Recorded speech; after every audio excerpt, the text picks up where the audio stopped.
فأعوذ بالله من الشيطان الرجيم بسم الله الرحمن الرحيم قال الله تعالى في القرآن الحكيم ومن أعرض عن ذكري فإن له معيشة ضنكا ونحشره يوم القيامة أعمى۔ ہر قسم کی حمد و ثنا، کبریائی، بڑائی اللہ وحدہ لا شریک کی ذات کے لیے، جو اکیلا ہی اس کائنات کا خالق و مالک ہے۔ لاکھوں کروڑوں درود و سلام سید الاولین، امام الانبیاء، فخر الانبیاء، سرتاج رسل جناب محمد الرسول اللہ صلی اللہ علیہ وسلم کی ذات اقدس پر۔ آج سے چند سال قبل گھر کا سربراہ اکیلا ملازمت کرتا، اکیلا کاروبار کرتا، لیکن چند منافع کی عوض وہ اپنے گھر والوں کی دیکھ بھال کرتا، اپنے گھر کا خرچہ اکیلا فرد برداشت کیا کرتا، اور کبھی اس نے معاشی تنگی کا احساس نہیں ہونے دیا۔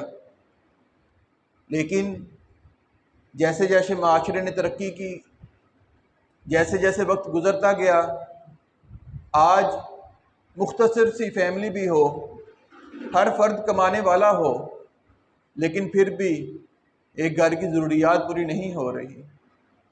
جہاں ایک گھر کا خرچہ 20,000 میں مکمل ہوتا تھا، خوشحال زندگی گزارتے تھے، وہی گھرانہ اب لاکھوں بھی کما لے تو گھر کی ضروریات کو پورا نہیں کر پا رہا۔ اس بات میں کوئی دو رائے نہیں، جیسا کہ ماہر معیشت ڈاکٹر شاہد حسین صدیقی بھی فرماتے ہیں کہ ملکی حالات خراب ہونے کی وجہ، معاشی بحران کی وجہ یہ اشرافیہ کا طبقہ ہے۔ وہ مالدار لوگ جنہوں نے سیاست میں آ کر اپنی مرضی کے حق قانون بنائے اور مراعات حاصل کی، جس کی وجہ سے معاشرے میں بدحالی، معاشرہ معاشی طور پر بہت کمزور ہوتا چلا گیا۔ معاشرے کی خرابی کی وجہ سیاستدان، بیوروکریٹس، اسٹیبلشمنٹ بھی ہے، اس بات میں کوئی دو رائے نہیں۔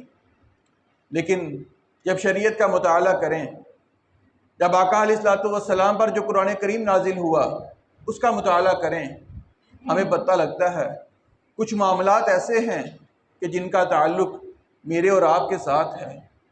وہ معاملات اگر صحیح طریقے سے ادا نہ کیے جائیں تو اللہ رب العزت مالی طور پر انسان کو کمزور کرتا چلا جاتا ہے، معاشرہ معاشی بحران کا شکار ہو جاتا ہے، مال ہونے کے باوجود اس سے برکت کو چھین لیا جاتا ہے۔ آج کا موضوع چند ایسے اعمال کہ جن کی وجہ سے معاشی بحران واقع ہوتا ہے، کہ جس کی وجہ سے ہمارے مال سے برکت اٹھا لی جاتی ہے، تاکہ جو موجودہ معاشی حالات ہیں، جہاں ہر شخص پریشان نظر آتا ہے، وہاں اگر ہم سیاست میں نہیں جا سکتے، ہم سیاستدان سے سوال نہیں کر سکتے، ان سے ہم عدالت میں فیصلہ نہیں کروا سکتے، تو کم از کم وہ معاملات کہ جن کا تعلق میری ذات کے ساتھ ہے، میں اگر ان کو درست کر لوں تو اللہ کے فضل سے، اللہ پر توکل کرتے ہوئے میرے گھر کے حالات کبھی خراب نہیں ہوں گے۔ آئیے چند اسباب جو معاشی بحران کا وجہ بنتے ہیں۔ سب سے پہلا سبب انسان کا اللہ کے ذکر سے، قرآن و سنت سے اعراض کرنا، اللہ کے ذکر سے منہ پھیر لینا۔ اللہ رب العزت نے فرمایا یہ معاشی بحران کا سبب بنتا ہے۔ وہ لوگ جو بظاہر بہت معمولی سے نظر آتے ہیں، ان کی تنخواہیں بھی بہت کم ہوتی ہیں، لیکن اللہ پر توکل کرتے ہیں، اللہ کی بات کو حرف آخر سمجھتے ہیں، اس کے سامنے اپنی مرضی نہیں کرتے، اللہ کی اطاعت کرتے ہیں، آقا علیہ الصلوۃ والسلام کی اطاعت کرتے ہیں۔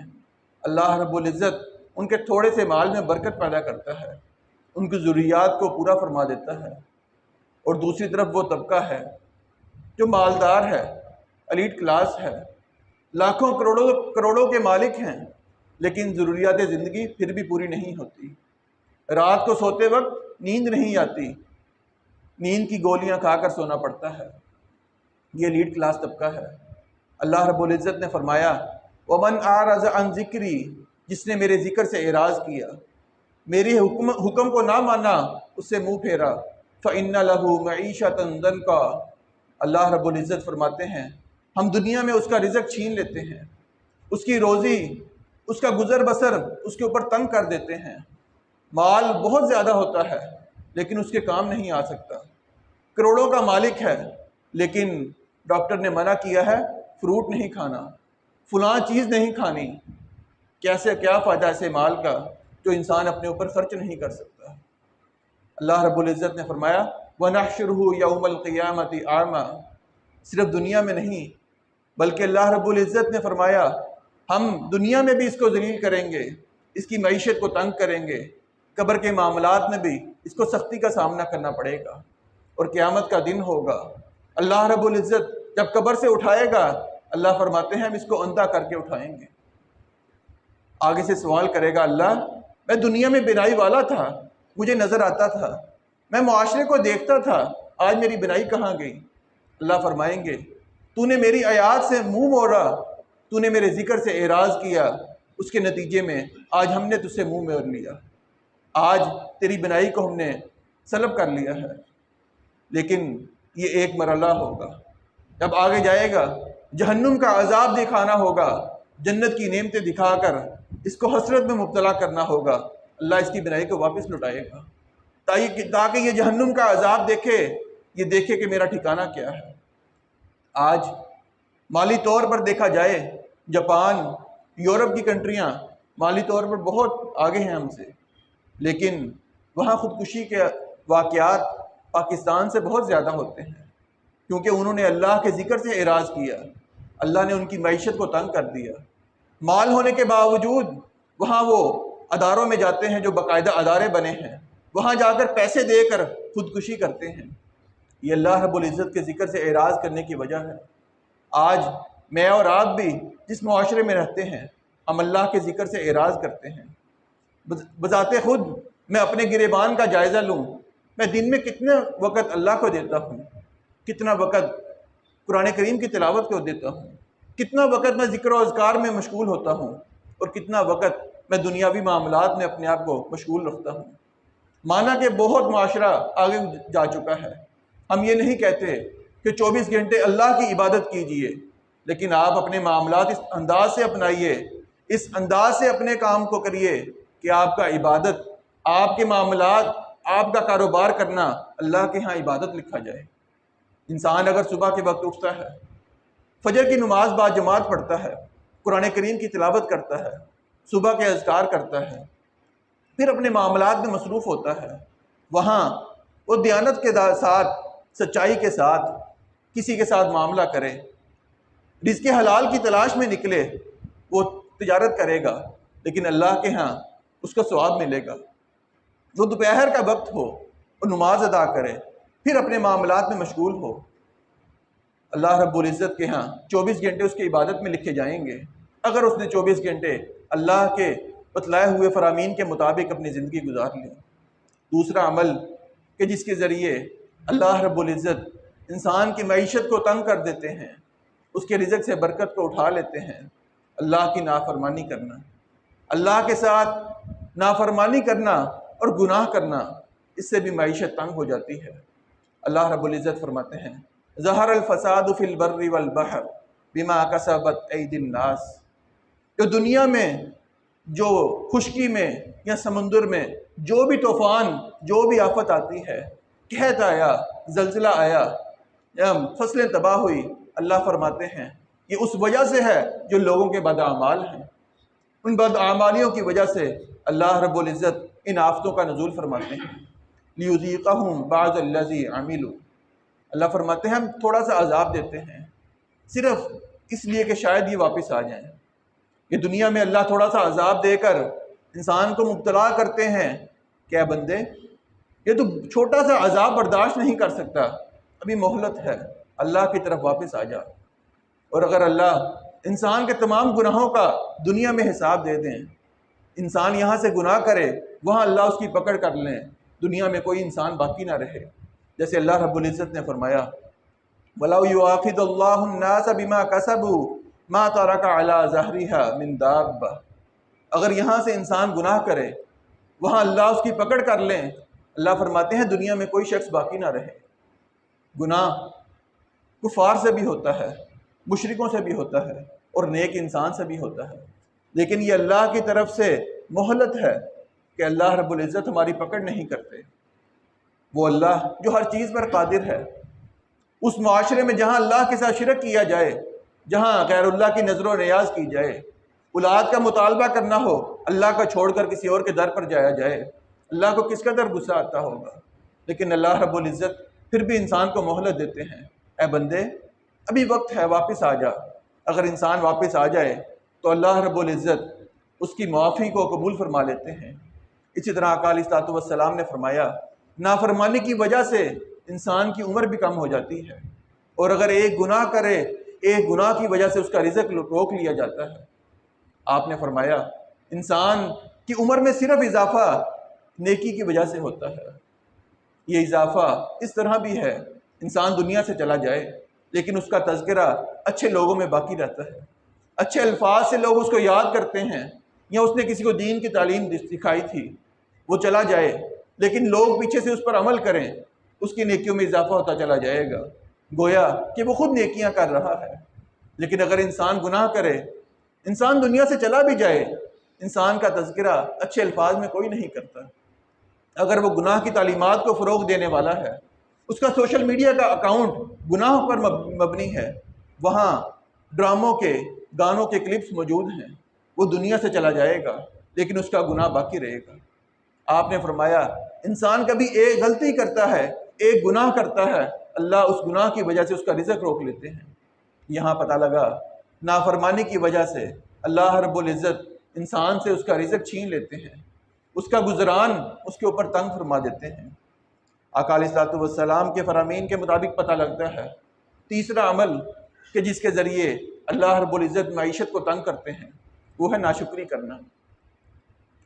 اللہ رب العزت کی ذات تو وہ ہے کہ جس نے مجھے بن مانگے کیا کچھ عطا نہیں کیا، ایک تندرست جسم عطا کیا، ایک چہرہ، ایک ناک، 2 آنکھیں عطا کی، سننے کے لیے کان دیے، بولنے کے لیے اللہ نے زبان فراہم کی، دیکھنے کے لیے اللہ نے آنکھیں دی، ایک جسم دیا مضبوط، اللہ نے ہاتھ دیے، چلنے کے لیے پاؤں دیے، اور یہ اللہ سے مانگے نہیں، اللہ نے خود عطا فرما دیے۔ وہ ذات جس نے بن مانگے اتنا کچھ دے دیا، اگر وہ کبھی ایک وقت کی روٹی ہم سے چھین لے، ہمارے اوپر آزمائش کو مبتلا فرما دے، تو میں اگر اللہ کی ناشکری کروں، اللہ کس قدر ناراض ہوں گے کہ جس سے مانگا بھی کچھ نہیں، اللہ نے اتنا کچھ عطا کر دیا۔ آقا علیہ الصلوۃ والسلام فرماتے ہیں اللہ سے مانگیے، اللہ بہت خوش ہوتے ہیں کہ جب اللہ سے مطالبہ کیا جائے۔ اگر انسان صرف زبان سے اللہ سے مانگے، اللہ اس قدر خوش ہوتے ہیں۔ اگر انسان اللہ کی اطاعت کرے، اپنے عمل سے اللہ کو خوش کر دے، پھر اللہ رب العزت کیا انعامات دیں گے انسان سوچ نہیں سکتا۔ آج ایک انسان کسی کاروبار میں پیسے انویسٹ کرتا ہے، اس کو وہاں ایک دن مثال کے طور پر 5,000 کا پروفٹ ہوا، اگلے دن دوبارہ اس نے اتنے ہی پیسے انویسٹ کیے، لیکن اس دن اس کو 2,000 یا 2,500 کا پروفٹ ہوا، اس دن وہ ناشکری کرے گا، آج کام صحیح نہیں ہوا، آج ذرا پیسے کم ہوئے ہیں۔ جب ناشکری کرے گا اللہ رب العزت اس سے وہ رزق چھین لیں گے۔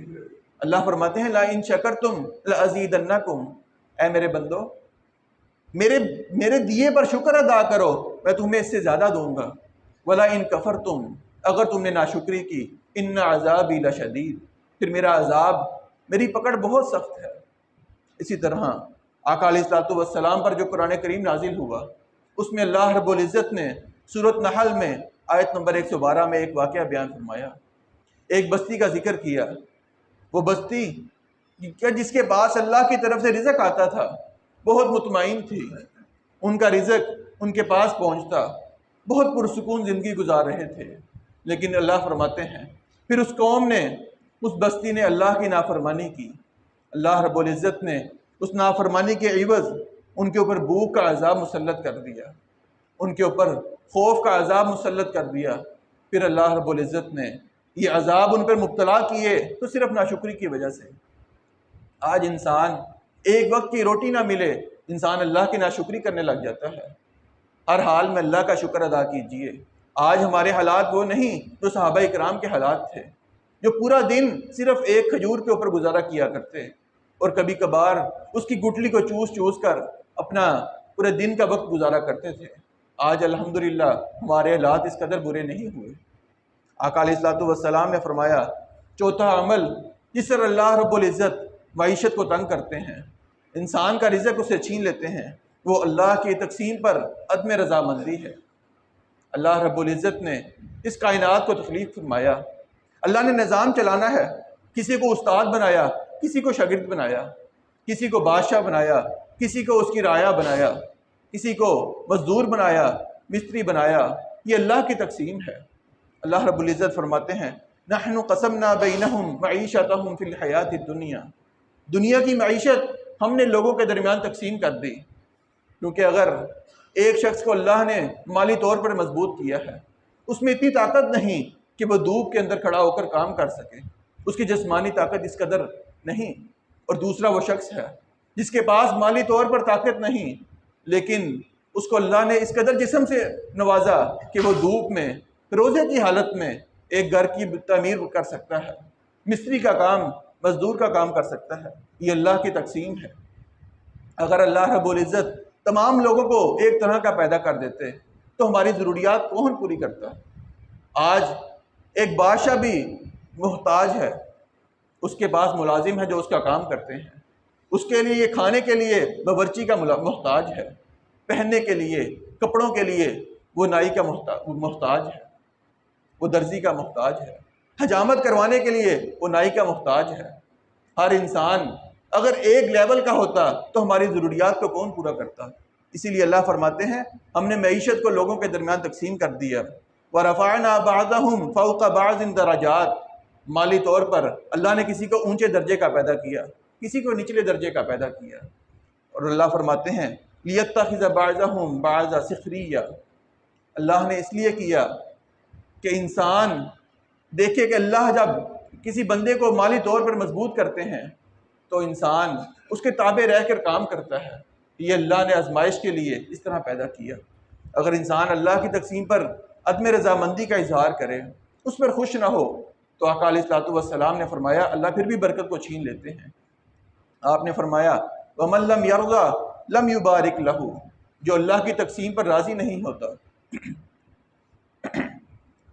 جو یہ تصور کرے کہ اللہ نے مجھے مستری کیوں پیدا کیا، مجھے اللہ نے بادشاہ کیوں نہیں بنا دیا، اللہ کی تقسیم پر راضی نہیں ہوتا، اللہ رب العزت اس کے مال میں برکت نہیں عطا فرماتے۔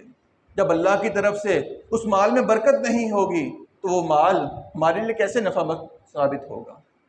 پانچواں عمل جو ہمارے لیے رزق میں تنگی کا باعث بنتا ہے، وہ اللہ کی رزق کی ناقدری کرنا۔ آج بہت سے ایسے لوگ ہیں جو کھاتے کم ہیں اور رزق ضائع زیادہ کرتے ہیں۔ اس کی زندہ مثال ہمارے ہاں شادی حال میں ہے۔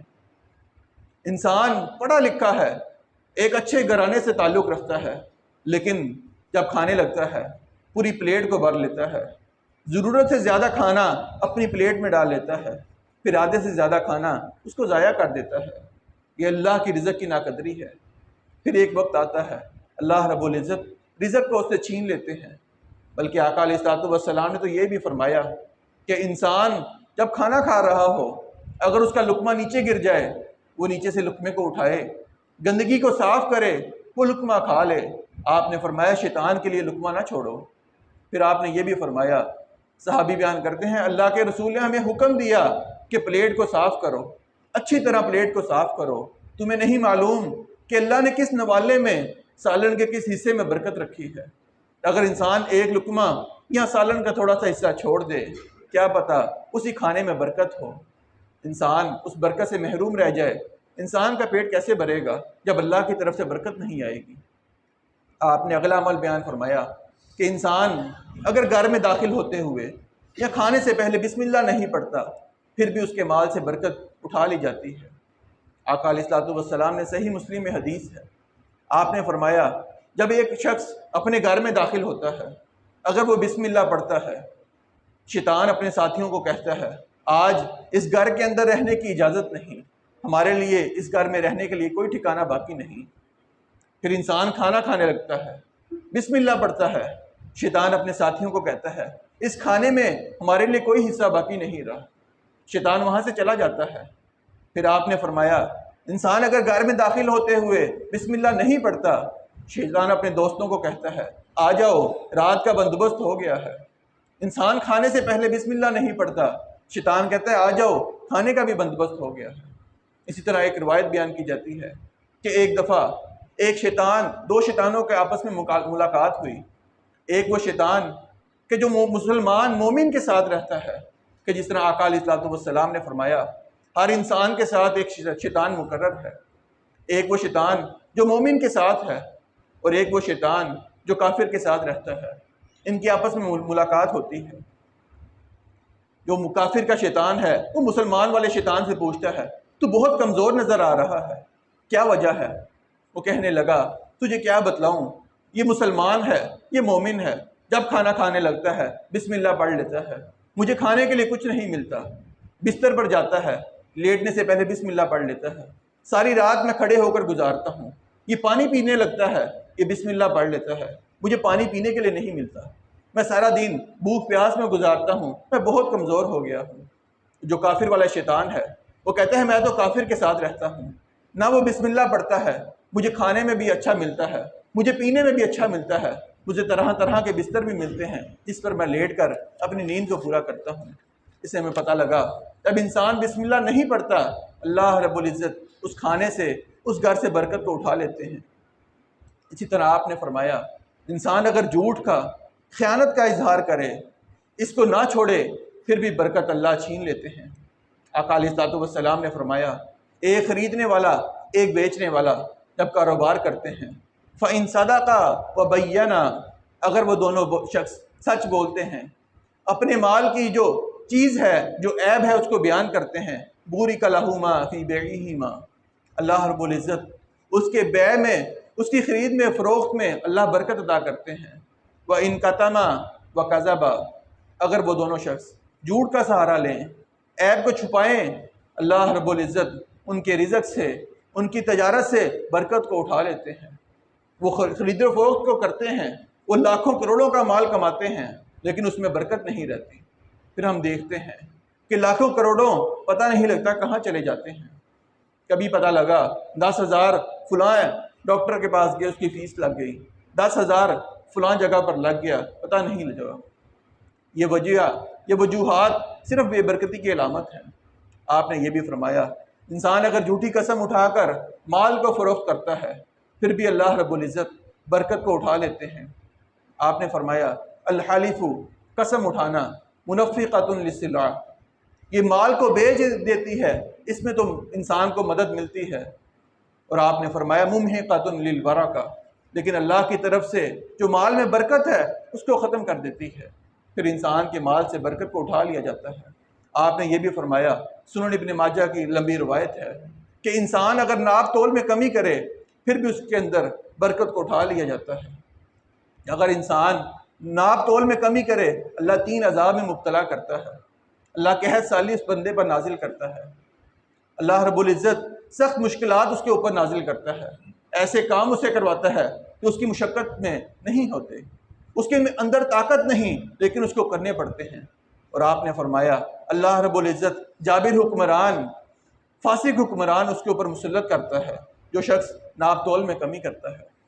آج بظاہر ہم مسلمان ہیں، ہم ایک اسلامی معاشرے میں رہتے ہیں، لیکن ایک سروے کے مطابق پاکستان میں جو امانت داری ہے، جو دیانت داری ہے، جو سچ بولنا ہے، اس کا نمبر 164 ہے۔ 164 نمبر پر پاکستان میں نمبر ہے کہ انسان کتنے سچے ہیں۔ اور جاپان جو غیر مسلموں کا ممالک ہے، جس کے اندر مسلمان بہت کم رہتے ہیں، وہ سچائی میں، امانت داری میں پہلے نمبر پر ہے۔ ہمارے استاد محترم فرمایا کرتے ہیں کہ جو کفار ہم سے متنفر ہوتے ہیں جو انگلینڈ میں، سویڈن میں قرآن کریم کی بے حرمتی ہوتی ہے وہ ہمارے اعمال کی وجہ سے ہوتی ہے۔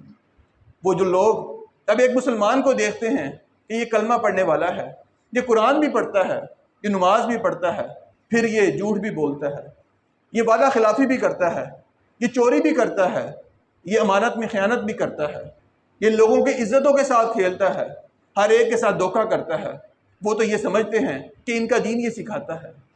جب وہ ہمارے وجہ سے، ہمارے دین سے متنفر ہوتے ہیں، پھر وہ ہمارے قرآن کی، ہمارے آقا کی توہین کرتے ہیں۔ یہ بات بالکل حقیقت ہے کہ ہمارے وجہ سے، ہمارے بدعمالیوں کی وجہ سے ہمارے آقا، ہمارے قرآن کی توہین ہوتی ہے۔ اس کا حساب ہم سے ہوگا۔ جتنے لوگ مسلمان ہوتے ہیں، شاید کہ وہ ہمارے کردار کو دیکھ کر کبھی مسلمان نہ ہوں، وہ تو اللہ کی رحمت ہے کہ وہ قرآن کریم کی تلاوت کرتے ہیں یا اس کے اوپر سرچ کرتے ہیں، غور و فکر کرتے ہیں، پھر وہ مسلمان ہوتے ہیں۔ اور مشہور مصنف کا قول ہے کہ کوئی قوم کبھی بھی بھوک کی وجہ سے مبتلا نہیں ہوئی، ایسی قوم کوئی نہیں جس کے اوپر بھوک کی وجہ سے قحط سالی، وہ قوم تباہ برباد ہو جائے، ایسا ممکن نہیں۔ جو بھی قوم تباہ ہوتی ہے اس کے پیچھے بد اخلاقی ہوتی ہے۔ آج ہم اخلاق بھول چکے ہیں، ہمارے اندر اس قدر ناپ تول میں کمی ہے کہ ہم اگر سڑک کے اوپر چلے جائیں، کسی فروٹ والے سے فروٹ لے کر دیکھ لیں، وہ آپ کو ناپ تول میں کمی کر کے دے گا۔ آپ درجن کیلے لینے چلے جائیں، وہ آپ کو 12 کی جگہ 11 دے گا۔ آپ کر کے دیکھ لیں۔ آج اس معاشرے میں رہتے ہیں، بظاہر مسلمان ہیں، داڑھی بھی رکھی ہے، نماز پڑھتے ہیں، لیکن کوئی خالص چیز ہمیں ملتی نہیں۔ دودھ لینے جاتے ہیں، خالص ملتا نہیں۔ 200 250 لینے جائیں، خالص ملتا نہیں۔ کسی کو کہہ دیں کہ یہ خالص چیز چاہیے، ہمیں ملتی نہیں۔ یہ ہم مسلمان ملک میں رہتے ہیں، یہ بدعمالیاں ہماری ہیں جس کی وجہ سے اللہ رب العزت قحط سالی نازل کرتے ہیں، اللہ ہمارے مال سے برکت کو اٹھا لیتے ہیں، ہماری معاشی حالات اس لیے خراب ہوتے ہیں۔ اس لیے آقا علیہ الصلوۃ والسلام نے اگلا عمل بیان فرمایا، انسان اگر بخل سے کام لے، اللہ کے راستے میں خرچ نہ کرے، پھر بھی انسان کے مال سے برکت کو اٹھا لیا جاتا ہے۔ آپ نے فرمایا صبح کے وقت روزانہ 2 فرشتے اللہ کی طرف سے نازل ہوتے ہیں، یہ دعا کرتے ہیں، اللہ تیرا بندہ اگر تیرے راستے میں خرچ کرے، اس کے مال میں برکت عطا فرما، اس کو اس کا بہترین بدلہ دے۔ اگر اللہ تیرا بندہ تیرے راستے میں نہیں خرچ کرتا، اللہ اس کے مال سے برکت کو ختم کر دے، اس کا مال تباہ و برباد کر دے۔ فرشتے دعا کرتے ہیں روزانہ کی بنیاد پر۔ اگر انسان فرشتوں کی دعا کا مستحق ٹھہر گیا، انسان کے مال سے برکت کو اٹھا لیا جائے گا، کیونکہ فرشتوں کی دعا اللہ کے حکم کے بغیر نہیں ہوتی، اور فرشتوں کی دعا اللہ رد کبھی نہیں کرتے۔ اگلا عمل جس سے بے برکتی پیدا ہوتی ہے، آقا علیہ الصلوۃ والسلام نے فرمایا انسان کا زکوٰۃ ادا نہ کرنا یہ اس کے مال سے برکت کو اٹھا لیتا ہے۔ آقا علیہ الصلوۃ والسلام نے سنن ابن ماجہ کی روایت میں فرمایا جس قوم میں زکوٰۃ کو ادا نہ کیا جائے، اللہ رب العزت اس کے اوپر بارش نازل نہیں کرتا، اور فرمایا کہ اگر اس قوم کے اندر جانور نہ رہتے ہوتے، اللہ کبھی بھی اس قوم کے اوپر بارش نہ نازل کرتا۔ اللہ رب العزت صرف جانوروں پر ترس کھاتے ہوئے اس قوم پر بارش کو نازل کرتا ہے۔ آج میں اور آپ اپنا جائزہ لیں، جن احباب کے ہاں اللہ نے اس قدر مال دیا وہ زکوٰۃ دے سکتے ہیں، وہ کس قدر زکوٰۃ دیتے ہیں؟ شاید کہ اگر ہم زکوٰۃ دینے لگ جائیں صحیح طریقے سے تو اللہ رب العزت کے حکم سے، اللہ کی توفیق سے ہمارے ملک سے غربت ختم ہو سکتی ہے۔ آقا علیہ الصلوۃ والسلام کا دور، سیدنا عمر کا دور، سیدنا عمر بن عبدالعزیز رحمۃ اللہ علیہ کا دور، وہ دور جس میں زکوٰۃ کو لیا جاتا، ٹیکس کسی قسم کا نہیں لیا جاتا تھا۔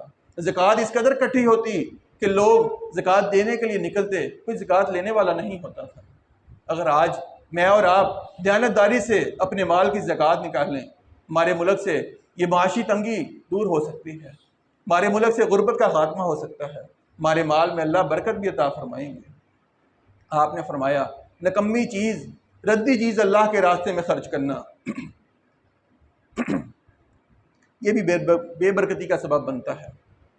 آقا علیہ الصلوۃ والسلام نے ایک مرتبہ ایک شخص کو بھیجا کہ جہاں فلاں بندے سے زکوٰۃ لے کر آؤ، اس کے پاس صدقہ لینے جاتا ہے، اس نے اللہ کے راستے میں ایک کمزور سا اونٹ دے دیا، وہ اونٹ جو چلنے کے بھی قابل نہیں۔